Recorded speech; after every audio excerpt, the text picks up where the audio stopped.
Thinking about a court marriage in India? You probably searched simple, cheap and legal. And that's true on paper. But what if I told you the real cost isn't just the rupees 500 stamp paper or the registrar's signature?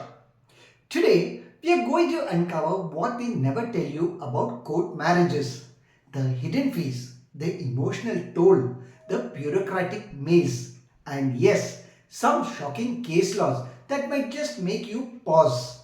This isn't just a video, it's your survival guide. So, let's start with the ideal two consenting adults. No drama, just love and legality.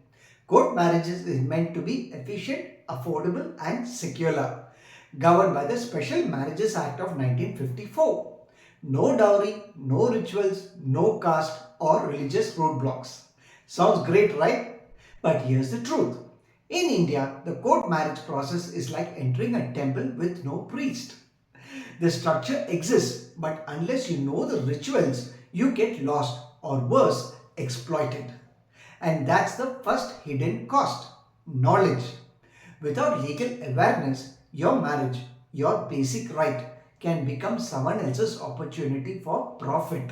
Let's talk money. The government fee for filing under the Special Marriages Act is around 100 to 150 rupees. That's it. But then comes the real world. Hidden fees you must know. First, document fixers. Need an affidavit. They'll charge 1000 to 2000 rupees when it costs less than 100 rupees. 2. Agent commissions. Many sub-register offices unofficially rely on touts. A smooth process. That will be 5000 to 15,000 rupees. 3. Police verification delays. Did you know local police often conduct inquiries?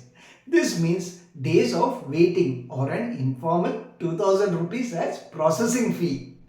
One couple I worked with in Mumbai was charged 18,000 rupees and were told it's standard. They thought they were paying for legality.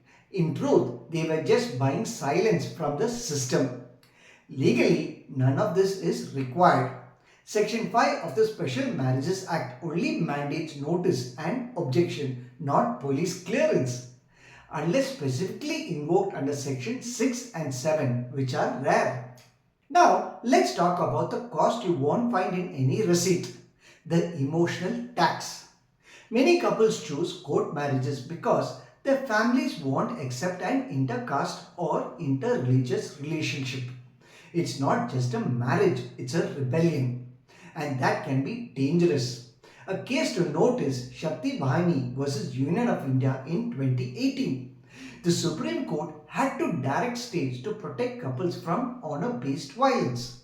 That's how serious it can get. So, here's the real question. Are you prepared for the emotional negotiations that follow the legal ones? Are you doing this only to avoid confrontation or because you're ready to build something stronger than tradition? Now, let's address the 30-day notice period. After you submit your intentions to marry, it's put on a public notice board. And for 30 days, anyone, yes, even your neighbor can object. Objection grounds only valid if one of you is already married, one of you is a minor, one is not of sound mind, or you're marrying under duress. But what happens? Moral policing, interference. Families often use this loophole to block the marriage. It's like announcing your wedding plans to a town that doesn't want you to marry. Here's how to avoid hidden fees and protect yourself. First, documents checklist. Age proof, birth certificate or PAN card. Address proof, passport size photos. Affidavit of marital status. 2. Don't use middlemen. Use RTI if the office delays. That often speeds things up faster than a bribe. 3. Online application first. Some states, Delhi, Maharashtra, offer online portals. Less face time equals to less corruption. 4. Witnesses. Choose 3 reliable adult witnesses, not agents. 4. Record everything. Dates, conversations, photocopies. Paper is power. Court marriage is more than a legal union. It's a test of patience, trust and courage. and often the first real decision you take as a couple. Not for your families, not for society, but for yourselves. It's like planting a seed on dry ground. If you water it with commitment and protect it from the storm of others' opinions, it can still bloom. Even in Lata Singh versus State of UP in 2006, the Supreme Court said a girl is entitled to marry a person of her choice. Yet, even today, choosing freedom costs more than money.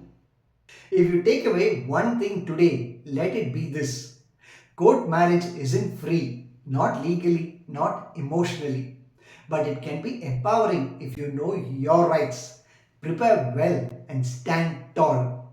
So, if you're ready to choose love over fear, law over tradition, you have already won the hardest case. Now, tell me, have you faced hidden fees, family objections, or moral policing during your marriage journey? Drop your experience in the comments. Your story might just guide someone else. And if you found value in this video, share it with someone who's planning for a court marriage. Let them walk in prepared. Don't forget to subscribe. Every week, I decode complex Indian laws to protect you. Because when you know the system can't exploit you. Until next time, stay informed, stay strong, stay legal. Take care. Bye.